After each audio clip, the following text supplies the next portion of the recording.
Welcome to Real World Peaceful Parenting, a podcast for parents that are tired of yelling, threatening, and punishing their kids. Join mom and master certified parent coach Lisa Smith as she gives you actionable, step-by-step strategies that'll help you transform your household from chaos to cooperation. Let's dive in. Welcome to today's episode. I am so excited you are joining me today as we bring in October. It's my favorite month of the year. It's the beginning of fall. I mean, we have all things pumpkin. It's my birthday month. And October always feels like just the beginning of all kinds of possibilities. The holidays are around the corner, but they're not too close and nothing's stressful or busy yet. Oh, I love October. I also love Australian Suful212. who left a review on Apple Podcast with 5 stars, I might add. The review said, "Love the podcast under 20 minutes. Have enough time in the day to set aside 20 minutes with the kids. Then I can practice implementing what we learned throughout the day and listen again to reiterate what I've learned because they're only 20 minutes. Thank you, Sufuls212. I really appreciate you, and I really appreciate the review, and I appreciate each and every one of you who take the time to rate and review the podcast.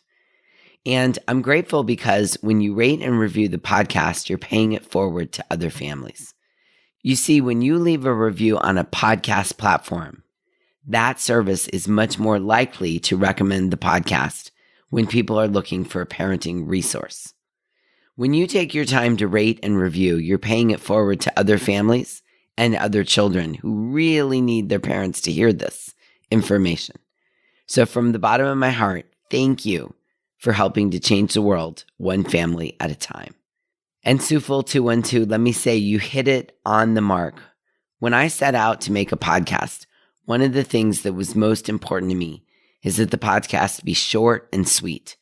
I always like to think that you're listening to this while folding a load of laundry or driving to work in the morning or driving home in the afternoon or on your way to soccer practice, or maybe you're at soccer practice. And I like to keep the episodes short and sweet so you can get in, listen to the tips, support, coaching, and ideas, and then put them to work that day in your family. So you really hit it spot on, Suful212, when you said you have 20 minutes to set aside. You can listen and then implement what you're learning and then listen again. I just love that. So thank you so much. As we dig into today's podcast, I want to ask you a question. I want you to take a moment to fill in the blank honestly. I want my child, I want my kids to be more what? Fill in the blank. I want my kid to be more what? Maybe more calm. Maybe more gentle, maybe more assertive, maybe less assertive, more vocal, less emotional, more creative, take more risk. I want my kid to stay calm when stressed, maybe use a different tone, maybe take a break when upset. I want my kid to be more what? What's one thing you would like your kid to be more? Shout it out loud for me. Awesome. What do you think when you hear this? You cannot expect to raise calm and gentle kids if you are not calm and gentle. Let me say that again. You cannot expect to raise calm and gentle kids if you are not calm and gentle. I saw this posted on an Instagram account a couple years ago, and it hit me like a ton of bricks. And since then, I've been observing my own parenting and those around me. At the time, I was on vacation at a beautiful, family-friendly tropical resort. Remember when we used to go on vacation on the regular pre-pandemic? Yeah, so we were on vacation at this family-oriented beach place. And there were lots and lots of families and kids of all ages. Oh, gosh, I miss those kind of vacations. But anyway, I digress. So we're on this vacation, and there's lots of families. There's this big pool. Everybody's, playing and having a good time and getting to the pool and leaving the pool. And this idea, I want my kid to be more, this concept became even more obvious to me as I looked around with no judgment at all at the different families. And I saw a calm mom walking with 3 kids under 5, all walking calmly. And I saw a loud mom and dad with 3 girls, all laughing loudly and really enjoying themselves. And I saw an extended family of high energy people, and I saw teenagers, high energy. And I saw mom and dad arguing and not treating each other well, and I saw 2 girls swatting at each other and sticking their tongues out. If I want my kid to be calm and gentle, I have to be calm and gentle, right? I know this is true in my own family. My husband and I have an intensity that is off the charts. And it's no surprise that our boy has his own intensity that is off the chart, extremely intense with his feelings, wants, and goals. I can see this so clearly now. And our biggest challenge as a family is when his intensity meets our intensity. Shabam, kapow, fireworks are going to happen every time. And I often ask myself, what new emotions, what new energies can I introduce to him? Not by my words, but my modeling. If I want him to not be on his phone while driving in the car, I need to model that. If I want him to be calm in the morning while he's getting ready for school, I need to model that. In a previous episode, I talked about being mindful of what we model for our kids from a standpoint of what not to do. Like if you don't want your kids to yell at each other, you have to make sure you aren't yelling at family members when things get stressful. If you don't want your kids to be punitive with each other, you have to check in with yourself and ask yourself, am I being threatening or punitive with them? What I also know is that we can set an intention and model for our kids what we want them to be, do, or show. And as parents, we're far more effective modeling behaviors for our kids than commanding behaviors. Kids do what we model, not what we say. Let me say that again. Kids do what we model or show them, not what we tell them to do. The truth is, our kids don't do what we say. They do what we do.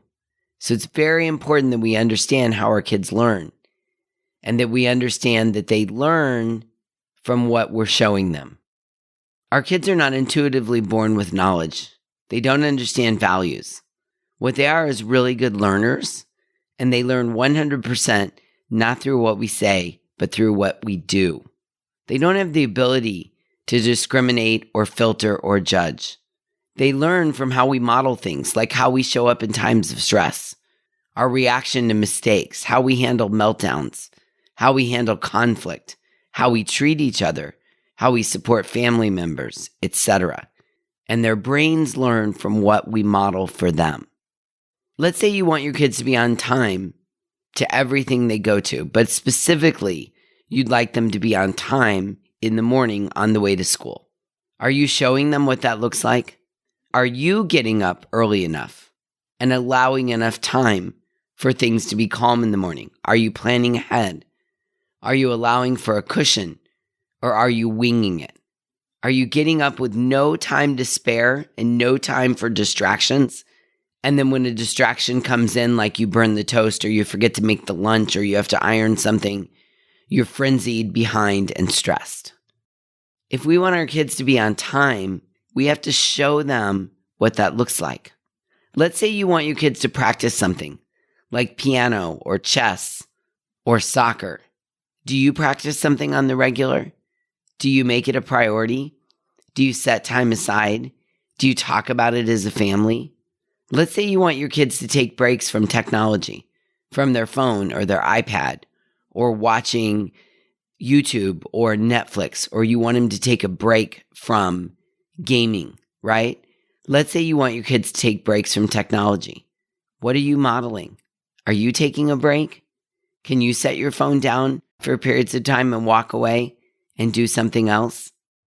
Let's say you want your kids to be a good friend. You want them to really understand friendship and be a good friend to their peers. Ask yourself, what are you modeling? Are you a good friend? Are you dependable? Do you lift your friends up? Do you say kind things about them? Do you do what you say you're going to do? Do you keep their information they tell you to yourself? Are you modeling being a good friend? Let's say you want your kids to stay regulated when things don't go his or her way. Do you model out loud how you deal with your frustration by saying things to them like, I'm feeling frustrated that the dishwasher isn't working. I'm squeezing my fists and taking deep breaths to help my body. I'm staying calm and regulated when I get super frustrated. Are you modeling that for them? Let's say you want your kids to normalize mistakes, not be so upset when they make a mistake. Take responsibility, ask forgiveness, or make the mistake correct and then move on. Are you normalizing making mistakes in your household? Are you talking about your mistakes out loud as though they are normal? Let's say you want your kids to enjoy downtime. Do you have scheduled family downtime? Do you sometimes model for them just hanging out on the couch and doing nothing? Or are you busy all the time, always doing something? Our kids don't do what we say, they do what we model. Let's say you want your kid to stay calm when chaos breaks out. What do you model? Are you able to stay calm when chaos breaks out? Do you model things like, I'm feeling overwhelmed. I'm going to pause and take a few minutes to calm down before I continue. Our kids don't do what we say, they do what we model. Said another way, we have to walk our talk. So if you're talking about things to your kids, please make sure you're walking your talk. Please. It is one of the most effective tools you have as a parent. Model what you'd like to see from your kids. You cannot expect to raise calm and gentle kids if you are not calm and gentle. You cannot expect to raise kids who are good friends if you're not a good friend. You cannot expect to raise kids that take downtime if you don't take downtime. You cannot expect to raise kids that stay regulated when chaos breaks out if you don't stay regulated when chaos breaks out. See how this works? I know. It's so easy and so hard, right? It's so simple and so complex. The duality of this. I feel you. I understand. I struggle at times with it myself. But we can do this. We can do this. Okay, now on to your homework. Simply fill in the blanks. If I want my child to be more what? Fill in the blank. I must show him, her, them what? I'd love to hear your answers. I really would. We're going to post a couple times this week over on Instagram at _peaceful_parent. And I would love to hear your answers. I know that together we can all grow as we become mindful of the power of modeling. And we set our intention to model what we'd like to see in our kids. Yeah? Awesome.